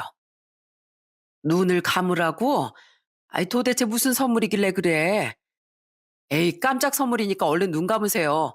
아버지도 얼른요. 아이고 이번에 또 우리를 얼마나 놀래키려고 그래? 저랑 남편은 겉으론 투덜대면서도 아들의 말에 따라 눈을 감았어요. 그리고 아들이 이끄는 대로 천천히 따라갔죠. 그런데 조금 걷고 나서 아들이 이러더라고요. 자, 도착했습니다. 이제 눈 좀 떠보세요. 그 말에 눈을 뜨고 앞을 바라본 전 어안이 벙벙했습니다. 제 눈앞엔 콩나물 국밥집이 하나 있었거든요. 수호야, 이게 뭐니? 우리한테 콩나물 국밥 사주려고? 에이, 설마 겨우 그런 걸로 깜짝 선물이라고 했을까 봐요. 그게 아니라 이 콩나물 국밥집이 선물이에요. 계속 쉬니까 몸이 근질근질하다고 하셨잖아요. 엄마가 콩나물 국밥집에서 오래 일하셨으니까 이젠 이 가게에서 직원이 아니라 사장으로 일하세요. 어때요? 인테리어도 예쁘고 괜찮지 않아요? 엄마 집에서 버스로 15분 정도니까 그렇게 멀지도 않고 상권도 괜찮거든요. 엄마한테 콩나물 국밥집 차려주고 싶어서 알아보다가 여기가 매물로 나왔길래 계약하기 전에 먼저 보여드리는 거예요. 아이고, 이게 무슨 일이야? 이 가게를 내 이름으로 계약해 주겠다고? 네. 이젠 건강도 되찾으셨으니까 아버지랑 같이 콩나물 국밥집 운영하면서 사세요. 어때요? 마음에 드세요? 지금 바로 계약하러 가도 되죠? 저와 남편은 너무 놀라 한참 동안이나 콩나물 국밥집을 멍하니 바라봤어요. 지난번에 아들이 9년 동안 모은 돈을 줬을 때도 너무 고마웠는데 이렇게 가게까지 해준다고 하니까 이보다 더 행복할 수가 없더라고요. 그렇게 그날 바로 저희는 부동산에 가서 계약을 하고 저는 결국 콩나물 국밥집의 어엿한 사장님이 되었습니다. 비록 15평짜리 크지 않은 가게지만 제 마음만큼은 그 어떤 것보다도 더 크고 풍요로웠어요. 그 이후 저는 콩나물 국밥집에서 일하던 경험을 살려 식당을 운영하며 즐겁게 지냈어요. 저희 남편도 카운터에서 계산을 담당하며 이제야 다시 일할 수 있어 좋다고 하더군요. 솔직히 여기까지만 해도 저희 아들한테 크나큰 선물을 2번이나 받은 거였는데 저희 아들은 거기서 멈추지 않고 3번째 선물까지 가져오더군요. 그건 바로 아들의 결혼이라는 선물이었어요. 은행원으로 일하고 있는 며느리인 심성도 너무 착하고 반듯한 것 같더라고요. 처음 저희 집에 인사를 왔을 때 제가 걱정되는 마음에 예비 며느리한테 이렇게 물어봤어요. 아가씨 부모님께서도 우리 수호가 입양아 출신이라는 거 알고 있어요? 아무리 우리가 수호를 친자식으로 키웠다고 해도 다른 사람들은 편견을 가질 수도 있으니까 물어보는 거예요. 그러자 예비 며느린 환하게 웃으면서 이렇게 대답하더군요. 네, 당연히 아시죠. 저도 그렇고 저희 부모님도 그렇고 수호 씨가 입양하라고 해서 달라지는 건 없다고 생각해요. 그리고 수호 씨한테 얘기를 들어보니까 어머님 아버님께서 수호 씨한테 사랑을 듬뿍 주면서 키워주셨다면서요. 원래 부모한테 사랑을 많이 받아본 사람이 사랑을 줄 줄도 안다잖아요. 아마 수호 씨는 나중에 저희가 낳을 애들한테도 좋은 아빠가 될 거예요. 그만큼 사랑을 많이 받고 자랐으니까요. 그렇게 말하는 예비 며느리를 보고 저도 모르게 눈물이 왈칵 쏟아져 나왔습니다. 예전에 부모한테 버림받은 아픔으로 말도 제대로 못하던 애가 언제 이렇게 커서 결혼할 여자를 데려왔는지 너무 감회가 새롭더라고요. 그 오래전에 전 형님이 수호를 못 키운다고 했을 때 제가 이 아이를 키우기로 선택한 그 결정이 제 인생에 있어서 가장 잘한 선택이었다는 생각이 들었어요. 아들한테 큰 선물을 세 가지나 받고 이 세상 누구보다도 가장 복받은 사람이 된 기분이었답니다. 그렇게 아들은 며느리와 결혼식을 올리게 되었어요. 턱시도를 입고 서 있는 아들의 모습을 보니까 코끝이 찡하더라고요. 그렇게 한창 결혼식을 올리던 도중 아들이 마이크를 잡고선 이렇게 말하더라고요. 하객 여러분, 제가 오늘 꼭 하고 싶은 말이 있는데 잠깐 해도 될까요? 다들 아들한테 집중을 하던 그때 아들이 저와 남편을 바라보며 이렇게 얘기하더군요. 어머니, 아버지, 저 오늘부로 장가 갑니다. 이게 다 부모한테 버림받고 외롭게 지내던 절 어머니랑 아버지가 받아주신 덕분이에요.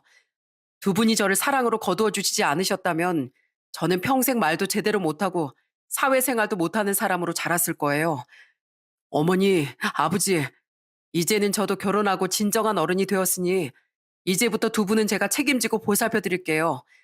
저한테 해주셨던 만큼, 아니, 그보다 몇 배로 더 잘해드릴 거예요. 어머니, 아버지, 사랑합니다. 그리고 고맙습니다. 아들은 눈물을 뚝뚝 흘리며 그렇게 말하더군요.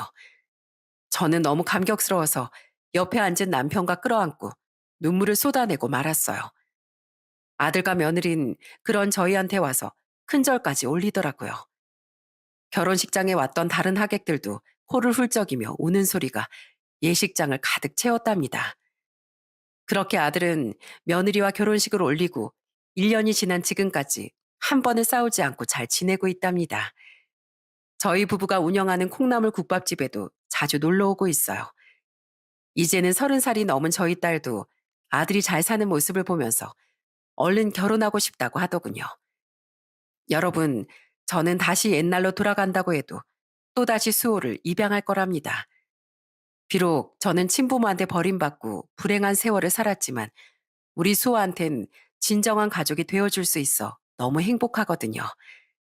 저희 아들 때문에 지나간 저의 아픔도 다 치유가 된 것 같은 기분이 들어요. 제 사연을 듣고 계신 여러분들께서도 가족 간의 사랑을 한번 더 되새겨 보셨으면 좋겠어요.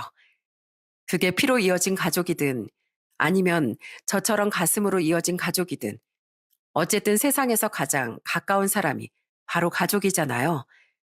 여러분, 그럼 오늘도 따뜻한 하루 보내시고 제 이야기는 여기서 마치는 걸로 하겠습니다. 제 사연 끝까지 들어주셔서 정말 감사합니다.